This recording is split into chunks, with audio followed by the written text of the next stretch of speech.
सद्गुरुदेव की जय। मानव जीवन अनमोल है, ऐसी जिंदगी दोबारा नहीं मिलेगी। इस संसार में सबसे दुर्लभ वस्तु मानव का शरीर है, इसलिए इस जीवन को सदुपयोग करें, इसे व्यर्थ न गवाएं। कबीर साहब जी अपने शब्दों में बताते हैं, मानुष का तन पाए जन्म क्यों मूर्ख विरता गमावे है। अति अमोल कंचन घट में सट हट करी विष भरवावे है। पाए भी उस पखारन पद हित मंदमती ढड़कावे है। ऐरावत गजराज पे मोड़क ईंधन भार लदावे है। बहु श्रम कड़ी लही चिंतामणि ते ही फेकहीं काग उड़ावे है। काक रुई के हेत खेत कंचन केहर जोतवावे है। कल्प तरु को काट धतोड़ा आंगन माही लगावे है। कहे कबीर मूर्ता कहाँ लग गहूँ कहीं नहीं जावे है। तजी गुरु ज्ञान वारी सुर सरिता मृग जल प्यास बुझावे है। कबीर साहब जी कहते हैं, हे अज्ञानी मनुष्य, समस्त जीव योनियों में सर्वोत्तम यह मानव शरीर पाकर तू अपने इस अनमोल जन्म को व्यर्थ में क्यों गवा रहा है। तू मनुष्य शरीर के गुण विशेष एवं महत्व को क्यों नहीं समझता और सन्मार्ग पर चलकर इसका सदुपयोग क्यों नहीं करता। मूर्ख मनुष्य को सीधा नहीं उल्टा सूझता है, इसलिए वह उत्तम से उत्तम वस्तु का विपरीत एवं अनुचित प्रयोग करता है। वह मूर्खता के वश होकर अत्यंत अनमोल स्वर्ण पात्र में सुखद मधुर शहद तथा क्षीर आदि उत्तम द्रव्य न डलवाकर हट करके विष भरवाता है। मंदबुद्धि एवं मूर्ख व्यक्ति परिश्रम से प्राप्त किए गए अमृत का पान न करके उसे अपने पांव धोने में उड़ेलता एवं फेंकता है। यदि मूर्ख व्यक्ति को स्वर्ग के राजा देवराज इंद्र का श्रेष्ठ ऐरावत हाथी मिल जाए तो वह उसका यथा सुख लाभ न लेकर उस पर लकड़ी आदि का बोझ लादता है। यदि मूर्ख व्यक्ति बहुत परिश्रम से विशेष रत्न चिंतामणि पा जाए तो वह उसके अद्भुत असाधारण गुण को न समझ उसे फेंक कर कौवा उड़ाता है। मूर्ख व्यक्ति की क्या क्या बात कहे, वह आग की रुई के लिए खेत में कंचन कहर जुतवाता है। यही नहीं, यदि मूर्ख के आंगन में मनचाहा फल देने वाला कल्प वृक्ष लगा हो तो वह उसे कटवा कर मादक धतूरे का पौधा लगा देता है।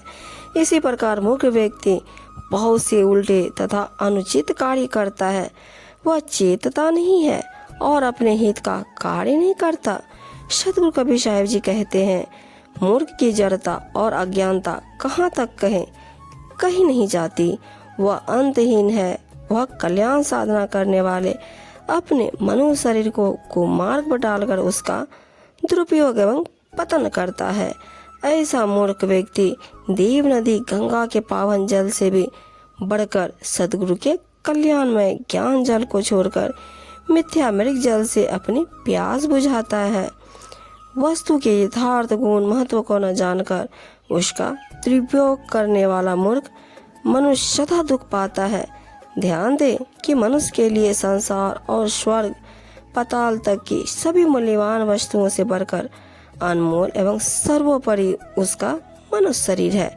इस मनुष्य शरीर से ही सेवा, सत्संग, दान, परोपकार एवं ज्ञान विज्ञान के महान कार्य सिद्ध होते हैं। इसी के द्वारा वह सतगुरु से ज्ञान दीक्षा पाकर भक्ति साधना करके अपना कल्याण कर सकता है। इसलिए अपने इस दुर्लभ शरीर को संसार विषय भोगों में नष्ट करना तथा इससे अनैतिक पाप कर्म करना मनुष्य की सबसे बड़ी मूर्खता है।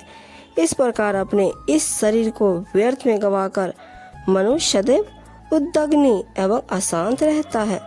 वह 84 के बंधन से कभी नहीं छूट पाता। इसलिए उसे चाहिए कि वह सचेत होकर इस शरीर के स्वस्थ तथा निरोग रहते अपना कल्याण साधन कर ले।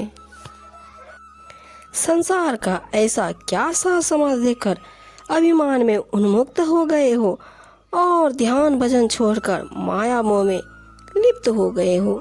सुंदर दिखाई पड़ने वाले इस शरीर को पाकर यह मत भूलो कि अंत में यह राख मिट्टी में मिल जाएगा। शरीर में पित्त, कफ एवं वायु है।